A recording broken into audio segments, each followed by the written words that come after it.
continua in maniera molto bella questo andare avanti. Certo, siamo arrivati alla 10ª edizione, al 10° Interclub, e quest'anno ho avuto anche la collaborazione del presidente del Distretto Italia Giorgio Costa, Che gioca in casa. che giocava in casa, ma ben venga, e con questo siamo riusciti ad avere una serie di ospiti che penso non riusciremo più ad averli tutti assieme così. Credo che sia molto bello, una fase forse storica per la Liguria avere insomma un Tigulino che è presidente a livello di Strade Italia. È proprio un'occasione storica. Per non parlare anche del governatore. No, il governatore, per l'amor di Dio, è che l'occasione di avere 2 presidenti nazionali e tutti e 2 del Tiguglio, non so se potrà succedere ancora nel futuro, però non preoccupiamoci, momentaneamente andiamo avanti e speriamo che duri questa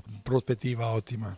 Bene, abbiamo visto diversi atleti, diversi premiati, forse non li abbiamo fatti tutti, non per volontà, ma non ci siamo riusciti. Germano, semmai ci porterai le scuse, ma l'intento era di dare spazio a questa bella serata, tra l'altro molto significativa anche come tema. Certo, abbiamo cercato di premiare i gesti che portano un ottimo contributo allo sport, soprattutto gesti di fair play, e abbiamo premiato una ragazza, una giovane di 17 anni, disabile, campionessa arrivata diciamo 12ª ai campionati del mondo, e quest'anno partecipa ai campionati europei con delle buone prospettive.